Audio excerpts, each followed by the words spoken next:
Hello, friends. This is Wakeangel2001, and I'm sure some of you are wondering why I have not had a lot of activity.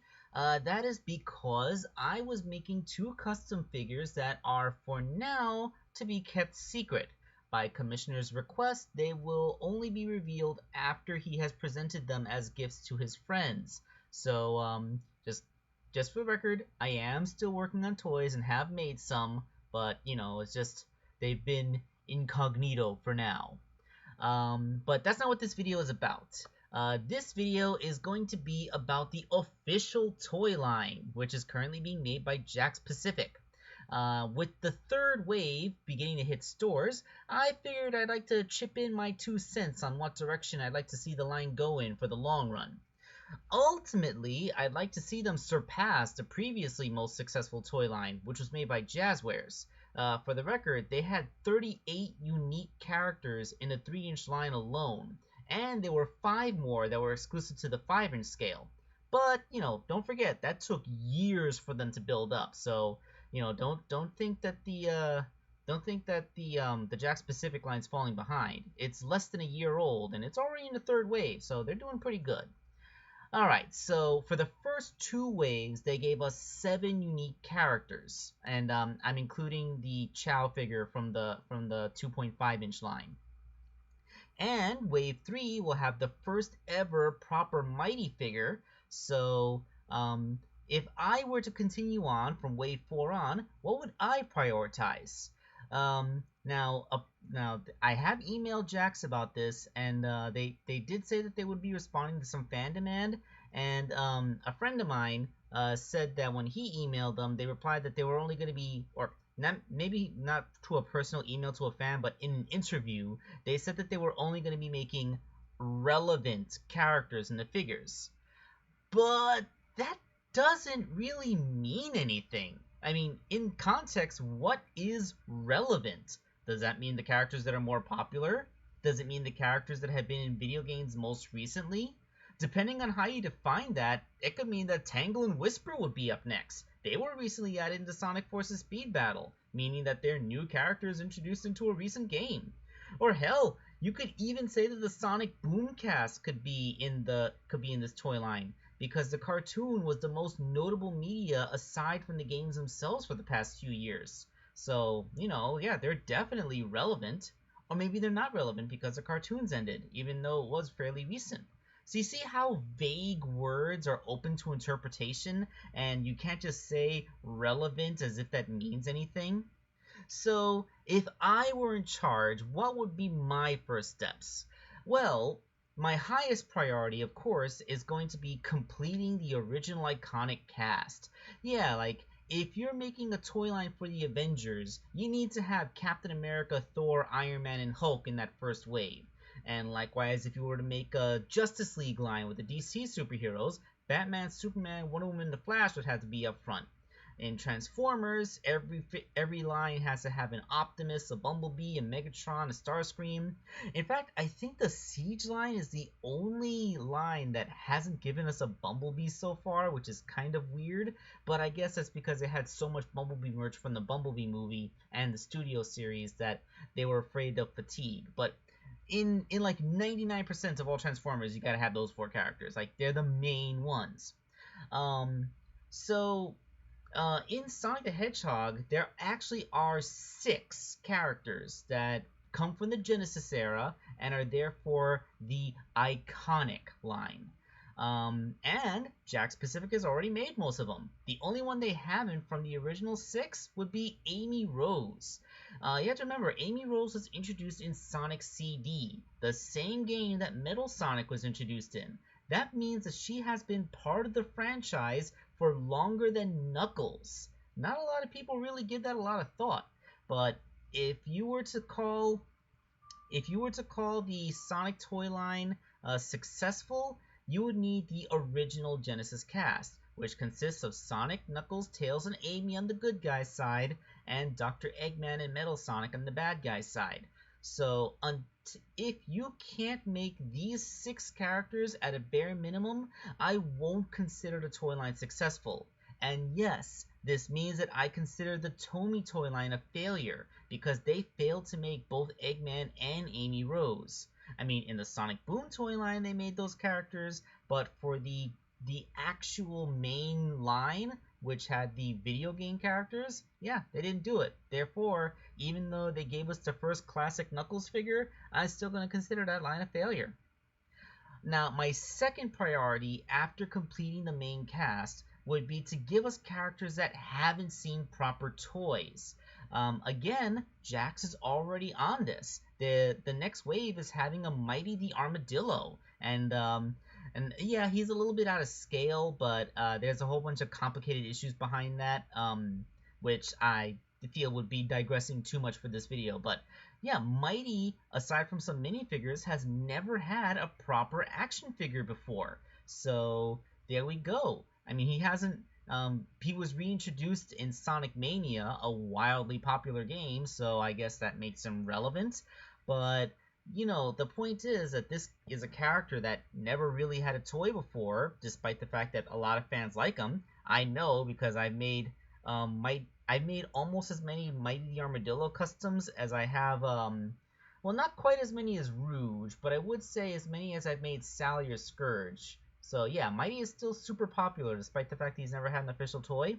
So we all know what I'm going to say needs to be made now, right? It's Rouge the Bat. Of course it's Rouge. I've made more figures of her this year than I have of basically any other character ever. And over the years I made even more.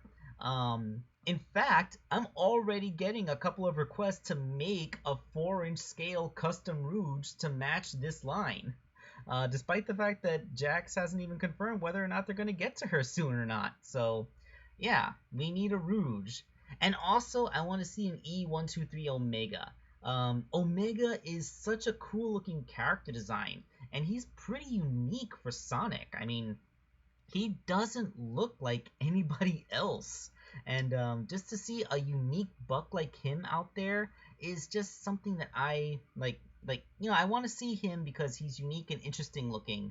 And compared to all these rounded cartoon characters, Omega, who is all hard angles and sharp points, is a nice contrast, especially when you consider that he's still a good guy. So yeah, like, I would prioritize Rouge and E123 Omega for as soon as possible, but you know, that's just me. Like, if it were up to me, they'd be in the very next wave, but we'll see how long it'll take Jakks to actually get to them. My third priority after these fan favorite characters and the iconic original cast would be to diversify as much as possible. Now, you gotta remember, way back in the Toy Island days, they gave us anime-exclusive figures, such as Missile Wrist and Chris Thorndike. And even the Tomy line gave us characters that only appeared in the Sonic Boom cartoon and not in any of the video games, such as the Parallel Universe Eggman and the versions of Sonic, Tails, and Knuckles that were wearing spacesuits. So it is possible to take on characters that aren't exclusive to the game universe and make toys out of them. So we can actually see some characters from the IDW comic appear. And you've already got a toe in the door with Tangle and Whisper. They have both been added to one of the games recently, Sonic Forces Speed Battle, and, you know, like, adding them to the official toy line would really help boost the attention to the IDW comic. And we all know in this day and age, the comics industry needs all the support it can get. So I would totally be in for making at least Tangle and Whisper as regular action figures for this line. In fact, they have had merchandise before, remember. They're sold out now, but the Sega shop did have pins of Tangle and Whisper. So Sega has acknowledged and made merchandise of characters that were at the time exclusive to the comic book series. And hey, if they prove to be popular, then Jakks Pacific can go on and make even more. Perhaps we'll see official figures of characters like Dr. Starline or Mimic or Rough and Tumble. I mean, I'd love to see those two guys appear. And if Jakks can actually get to them before I make customs of them, then that would actually be pretty awesome. Because usually I'm on top of things like that. And hey, This is probably a pipe dream for me, but if if characters from the outside media, like the comic books, prove to be popular, maybe they'll go back to the even older cartoons. Perhaps we'll see the OG Freedom Fighters, Princess Sally, Bunny, Antoine, Rotor. Come on, I know that the Archie comic and the original cartoons from the 90s are popular and still in the pop culture lexicon. I can't be the only one who wants official toys of them. Oh, but speaking of pipe dreams, what if we made that 2.5-inch line work for a living? I mean, right now I'm only really considering the 2.5-inch line as smaller versions of the classic characters to scale with the 4-inch figures and, canonically smaller characters such as the Chow and some of the Badniks. But what if the 2.5-inch line could be seen as more? Like, they gave us that nice Green Hill playset slash diorama piece, so what if they gave us some diorama pieces for other stages, like Chemical Plant or the Death Egg Zone, both classic style stages that appeared in Sonic Forces? And if you're going to be making stages, why not vehicles too? The 2.5-inch line would be perfect to finally give us an official toy of the Tornado and an Eggmobile that the Eggman figure can ride in. Or heck, maybe you can cross the two, like make a playset that's also a figure, like, oh, I don't know, a Death Egg robot, one that has click points on it so that the characters can stand on it, and like maybe the head can open up so that an Eggman figure can ride inside. Like, that would be super fun. So yeah, that's my general idea for what I would do if I was in charge of the Jakks specific toy line right now. Now, this is all like what I would get to as quickly as possible to try and make the toy line established and make everybody get interested in it. But like I said, the long-term goal should be to surpass Jazzwares. So remember when I said 38 characters? Let's do them all again. Let's get the Babylon Rogues, the Chaotix, this time with both Mighty and Ray. Although, funnily enough, Mighty and Ray have never appeared in one of the modern timeline games. So, like, if you're going to do Mighty and Ray's designs in the modern aesthetic, they would essentially be comic book characters, because that's the only place where modern Ray the Flying Squirrel and Mighty the Armadillo have appeared.